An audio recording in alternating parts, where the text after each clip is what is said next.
Welcome to the Refinitiv Sustainability Perspectives podcast, where our goal is to engage and inform our audience, from investors to asset managers and portfolio managers, to sustainability leaders and those involved in ESG and sustainable finance. This is Kisa Shreen. According to the Intergovernmental Science Policy Platform on Biodiversity and Ecosystem Services, around 1 million animal and plant species are now threatened with extinction, many within decades, more than ever before in our human history. Now, what's behind this? Well, changes in land and sea use, for one, climate change, and pollution, among other factors. Also, biodiversity loss was ranked among the top global risks by the World Economic Forum. And while factors like climate change have already started having a material impact on asset values across the globe, few financial institutions have a deep understanding of how nature-related risks can affect businesses and their portfolios. Today, we're going to discuss how and why companies should measure and report on biodiversity. And just as importantly, how can investors encourage them and help them to do so?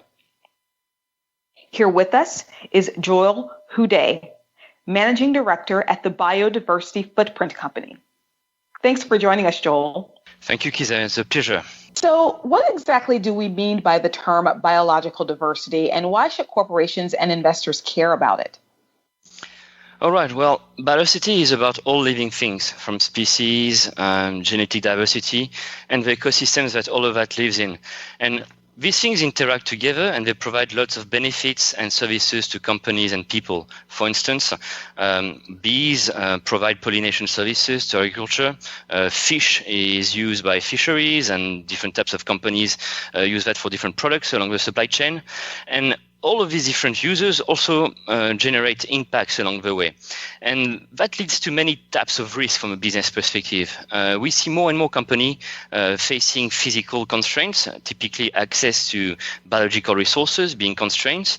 And more companies also are facing what we call ecosystem disservices, where ecosystems fail to function properly and air and water fail to be treated properly, so that it generates extra cost for companies. But more and more importantly, I guess, from a financial perspective, it's becoming a permitting issue to get project approval, to get a project off the ground. There's more and more constraints from a policy, a legislative perspective, to get biodiversity taken into account, and sometimes in a no net loss framework, which means that you cannot degrade more than is possible from a conservation perspective. And at the end of the day, all of that is about, I guess, stranded assets. More and more people are calling, including more than 40 leaders just a few weeks ago, for 30% of land and seas to be protected from development. And that actually could rise up to 50% if we listen to scientists. What does this mean for business? It means that you need to think creatively about how you develop land, how you develop the seas. You cannot just expand continuously. And places where people expect future development, like let's say Canada or Russia, are probably going to become places where it's a no-go area in the future. So from a pure business perspective, it's, I guess, both constraints right now in terms of access to resources, new laws and regulation, and especially in terms of the future. How can you develop? How can you grow in a constrained world? That's a key question from my perspective. So, Joel, now that we're talking about stranded assets becoming an issue, air and water not being treated properly, that becoming an issue, what are the tangible risks and potential losses that corporations and investors should be thinking about in light of this? There are quite a few of them. So typically in our company, we are facing quite a number of clients, especially in the mining sector, that want to expand their operations. For instance, in the coal sector, in the many mining commodities, and the issue becomes how can I expand into that wetland, into that place where there's that plant growing or that mammal species is living? And there's so many stakeholder pressure to actually take that into account that in some cases, approval for expenditures are completely refused by authorities. We've seen that a number of times in South Africa and throughout the world. So just in terms of going concern and business expansion, it's becoming already a key material issue. And now, in terms of a more positive outlook, it's becoming also a new perspective for innovation. How can I design products and services that take biodiversity into account? How can I grow my business using the same land area without expanding into new ones and be more resource efficient, essentially? So it's both sides of the coin. It's not just negative. And we see that in many sectors, including especially in the agribusiness sector.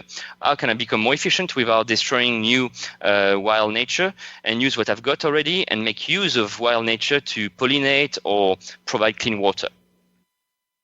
So if I were to categorize those risks, would you consider these systemic risks? It sounds like they have the potential to become reputational risk. What types of categories would you put that in?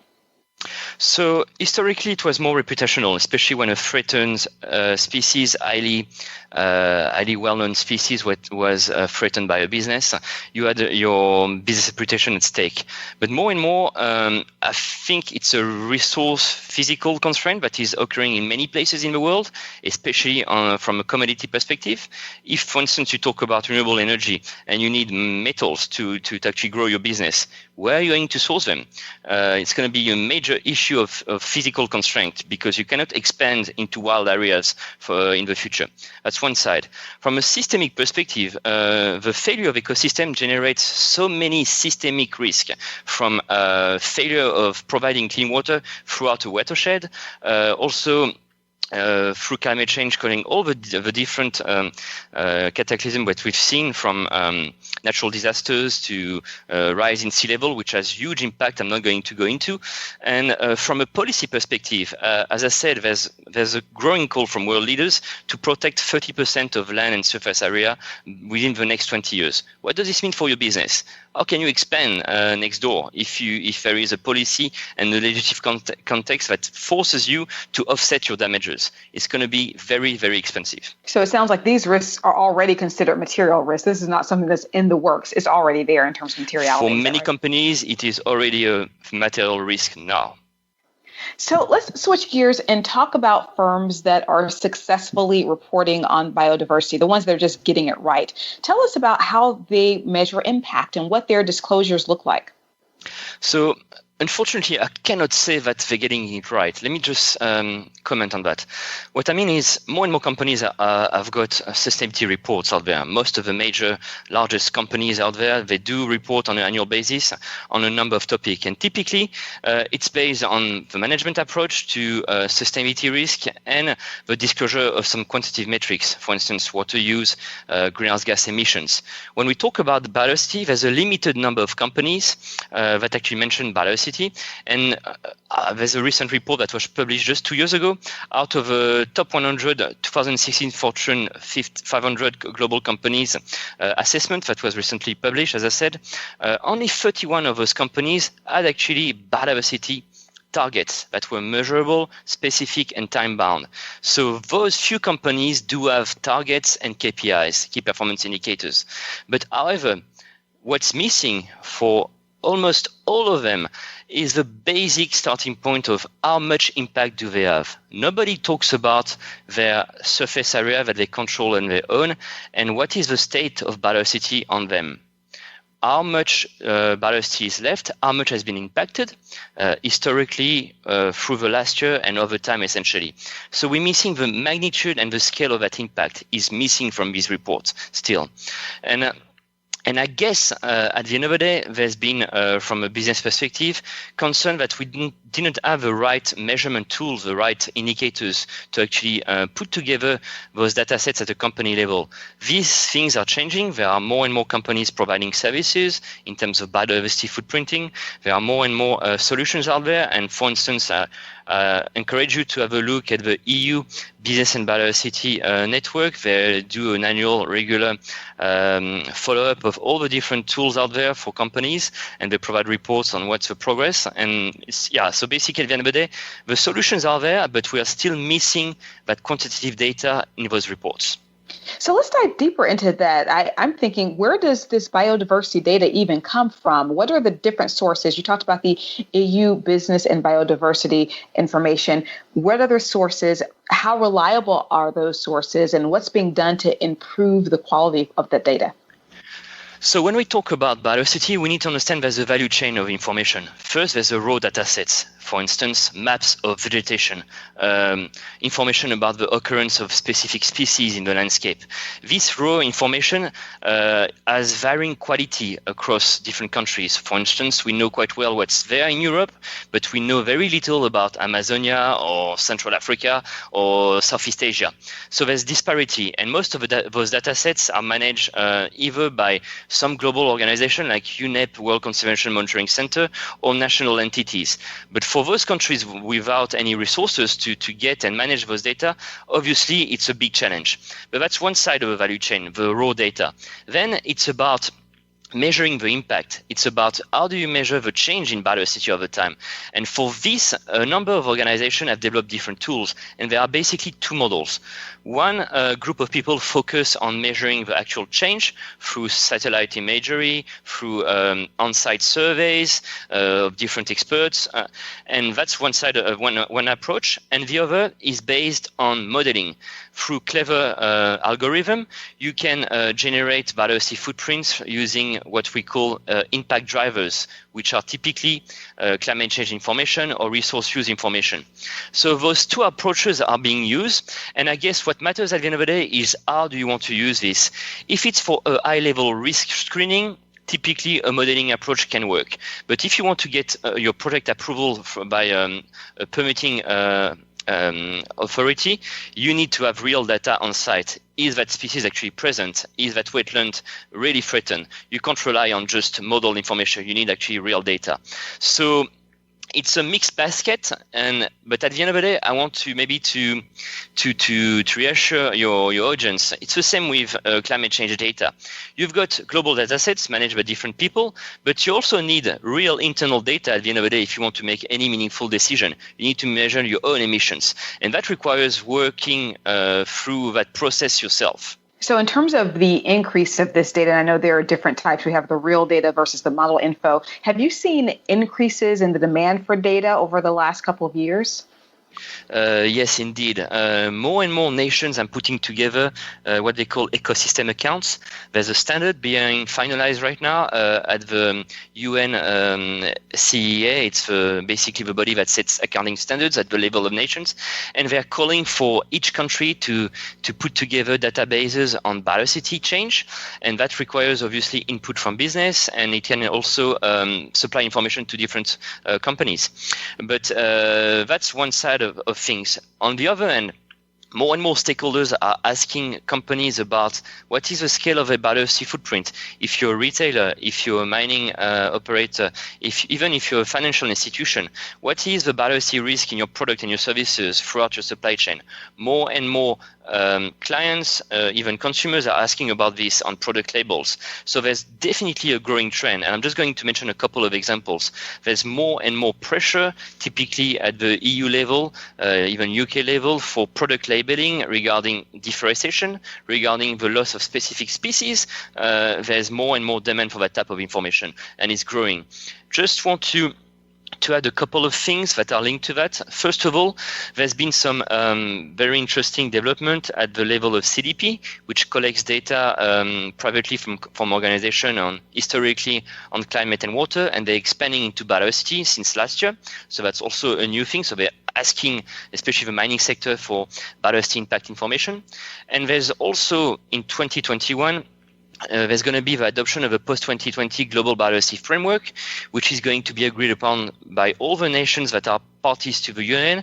And as part of this process, we're going to have an international and national targets for biodiversity mainstreaming. And it will mean that companies somehow will have to start measuring their impact, report and disclose them as well, so that they can actually contribute to national targets. Similarly to what has happened with climate change, there's nationally determined contributions and budget that have been done for climate change. We're going to see the same process for biodiversity coming up very soon. So bringing that along into the same realm as climate change, that global biodiversity framework in 2021. That sounds very interesting. Let's talk about the importance of corporate disclosures for investors. Specifically, what are the top 3 to 5 things that investors need to look for? Well, if from a pure risk perspective, I think there are 2 main approaches. First of all, you have to understand whether the asset category of a company you want to look at is actually operating at a high risk region. And there's a number of data sets out there that actually map those biodiversity important areas, typically the Amazon or even Southeast Asia, like Indonesia and its islands are really high risk. That's an example. But on the other hand, it's also about specific commodities and product. So it's quite easy actually to red flag them and understand whether these are high risk assets and commodities. However, going beyond that, any business actually relies on biodiversity and impact biodiversity. So what they should ask for, first of all, is there any actual company policy beyond following up what the legislation requires? Because what we see coming up more and more is that proactive business have very specific biodiversity policies, and this is going way beyond than just saying that we respect the law. These companies are thinking ahead, and they're talking about having no net loss or net positive impact. We've seen a number of companies. If I recall a report published just last year, there's about, I believe it's almost 40 global companies with no net loss or net positive impact target regarding biodiversity. It's quite a lot. It's a challenge, but they should actually look for such commitment to find companies that are actually really trying to make a difference. But and going beyond that, I think what the future really is all about is what companies actually embrace this challenge and find new ways to make business and find new opportunities, especially in the agribusiness sector, especially in the finance sector. How can you finance new business models that actually protect biodiversity and have actually positive impact at the end of the day? That's amazing. The last question, Joel, there are loads of projects that you've already started to talk about, but I'm just wondering what other sorts of projects can we expect to see in 2021 happening around driving change in biodiversity? So I think there's a number of activities happening. As I say, there are more and more service providers providing solutions to companies to assess the biodiversity footprint. There's a number of government actually asking the private sector to contribute and to come up with their own solutions. And we've seen a group of organizations coming together on a specific project which is called the Biological Diversity Protocol. It sounds like the greenhouse gas protocol, and it's similar in concept. It's about providing an accounting framework to help companies measure, consolidate their net biodiversity impact data at the group level. This was something that was missing. We had data about impacts from a specific site or a specific product or company, but it was always a challenge for companies to pull together that data. And that specific project was developed through collaboration by many organizations over the past 3 years, and it's going to be released very soon over the next few months. And the goal of that is to provide to the private sector a free resource, and any consultant can develop their own solution, IT solution, actually using the standard based on that. And at the end of the day, it's basically about providing an accounting framework to assess the biodiversity footprint of companies of any sector, any supply chain, any kind of business. And that was really missing. And I want to highlight a couple of things in it. First of all, it's focusing on changes in ecosystem, changes in species. It's about actually helping companies quantify that specific impact.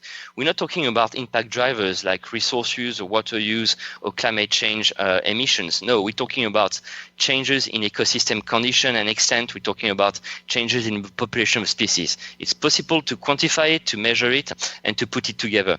And that specific accounting framework is actually an adaptation of double entry bookkeeping, which originates from financial accounting. So we're putting together statement of biodiversity position, statement of biodiversity performance, but it's not in financial monetary values, it's in biodiversity metrics. But at the end of the day, it helps company actually keep track of what's happening within their operations. And as part of that process, I just want also to highlight why this project has actually been put together.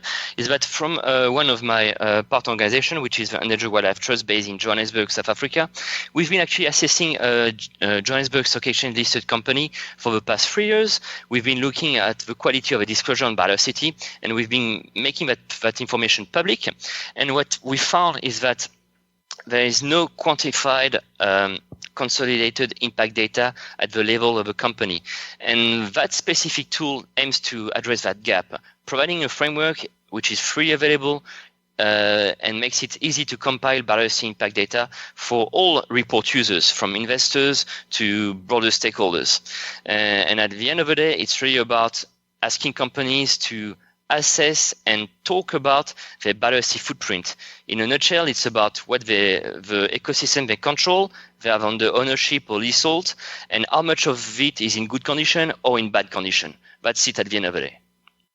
Joel, such great information here. So starting off talking about really what risks look like. Historically, there was a lot of reputational risks involved in terms of threatening species, etc. But now we're seeing more systemic risk in the area of biodiversity, failure in providing clean water, the climate change that accompanies that, and risks are already material for many companies. One issue is that there's a limited number of companies that are even mentioning biodiversity and having a measurable, specific time-bound biodiversity target. So something that's emerging, but many firms don't have this in hand yet. And what's missing from many of those targets and from many of those measurements is magnitude and scale of impact. In terms of data, there is real data as well as model info.